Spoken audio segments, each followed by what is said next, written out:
The latest Pompey news, updates every day from the Pompey Sound news desk. We start with a breaking news story that could affect Pompey enormously.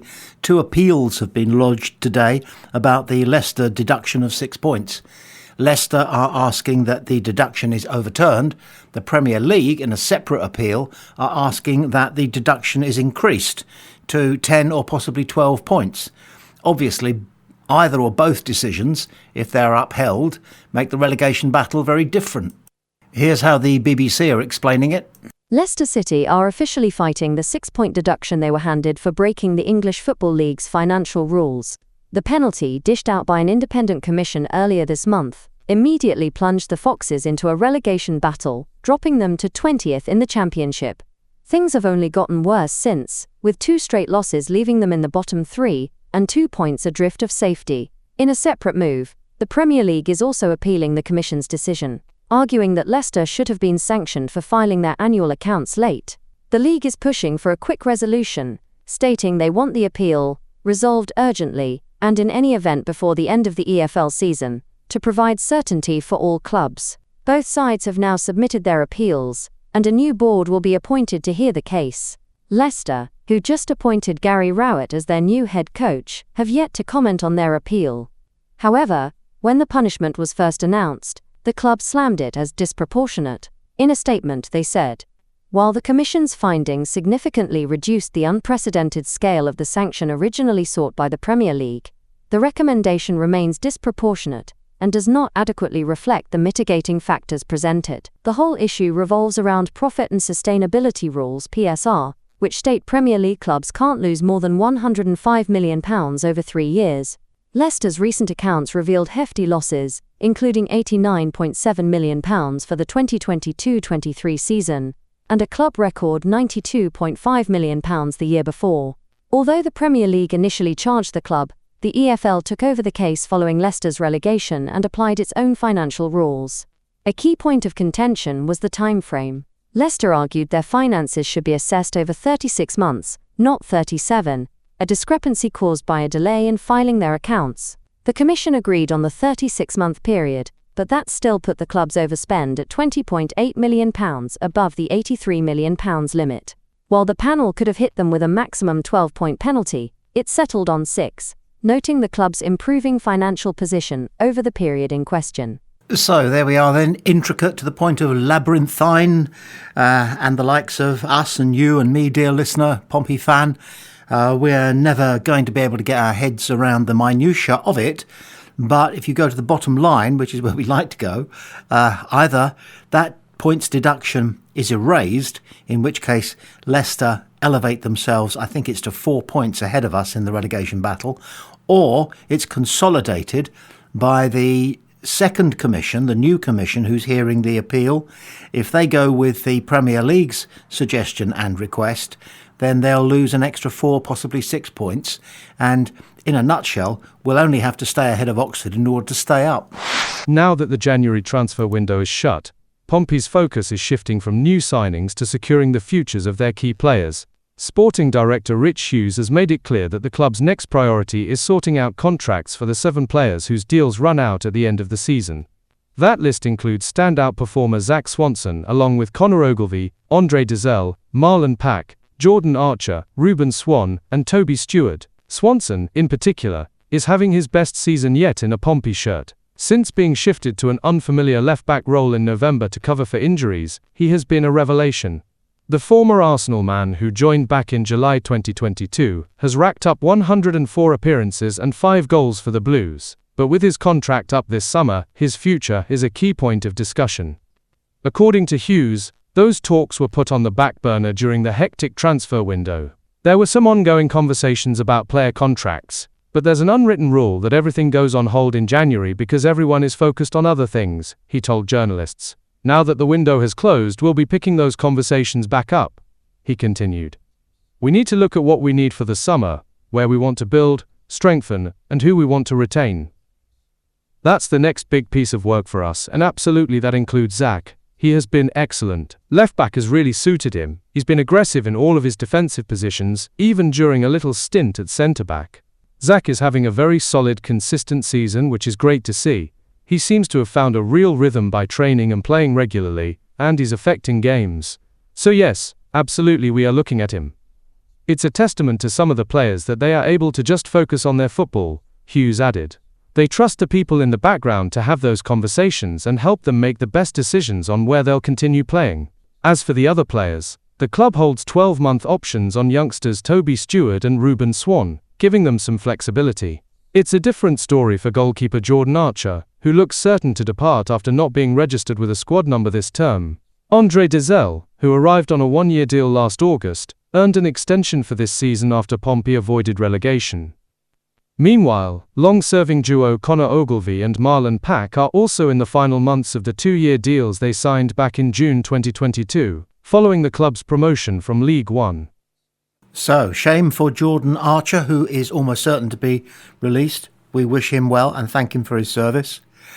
Conor Ogilvie and Marlon Pack, two steadfast, solid heroes at the back, or towards the back. How many more seasons Marlon's got in him? Fingers crossed. Will the club offer him a one-year contract and he'll be saddened about that and hold out for a 2-year contract? Is he looking for a job somewhere else as a player manager or just a straightforward head coach? Time will tell. Conor Ogilvie, we weren't sure. He apparently wasn't sure if he'd make it in the Championship. He does. He has. And he will. So we'll keep him. Andre Dizel went from nowhere, zero to hero. We didn't expect much from somebody who QPR were releasing. And yet we've got a player who now picks himself in the starting lineup week after week. Toby Stewart, better do something about him. He's obviously a huge prospect. Not quite sure of the status of Ruben Swan, but if he might have what it takes, another year contract wouldn't be a bad thing. And then, of course, there's SWANSON, as discussed at length by Hughes. He's obviously very high in their mind.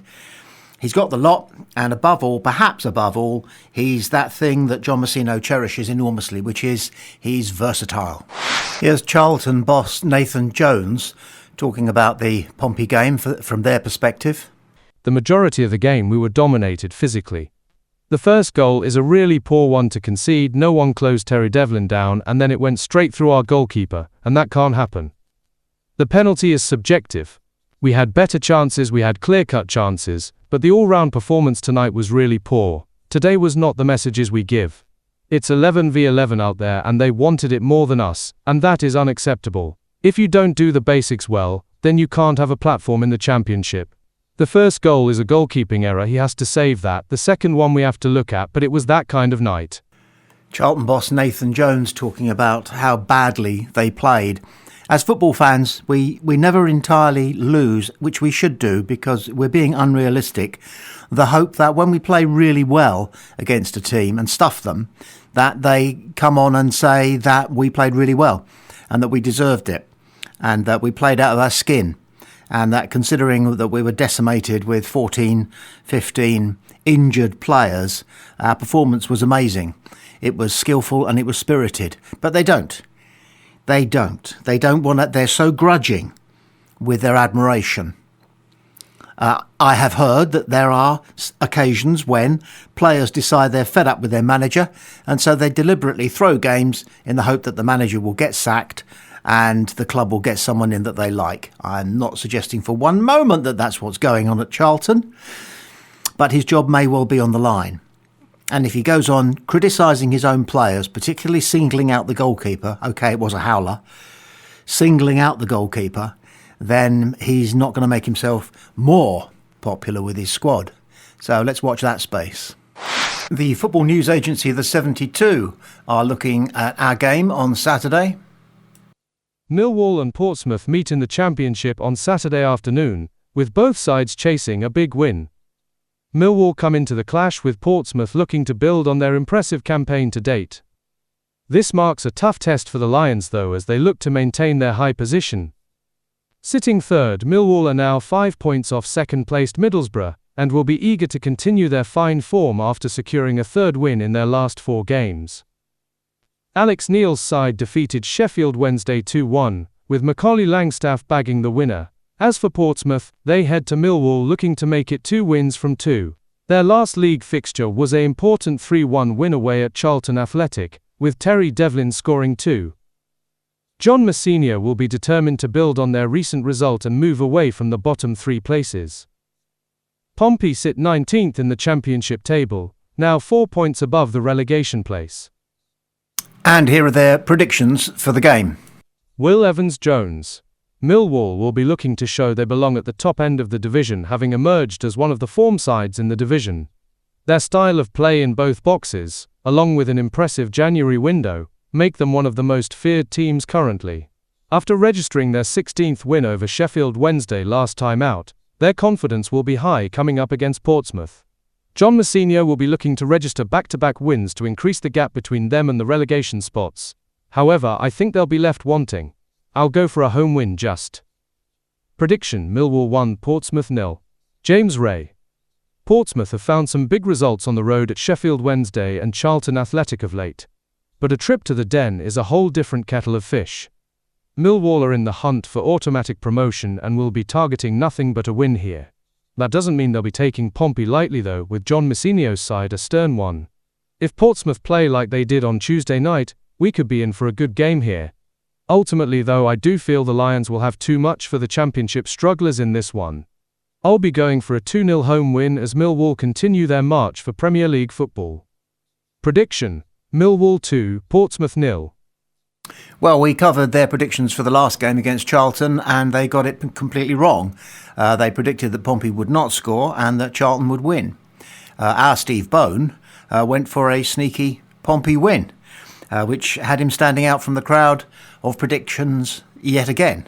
So well done, Steve. I'll be taking these 2 predictions that we're going to lose again and not score a goal again. Well, you know, you fool me once, shame on you. Fool me twice, shame on me. I don't quite know what that means, but it'll do.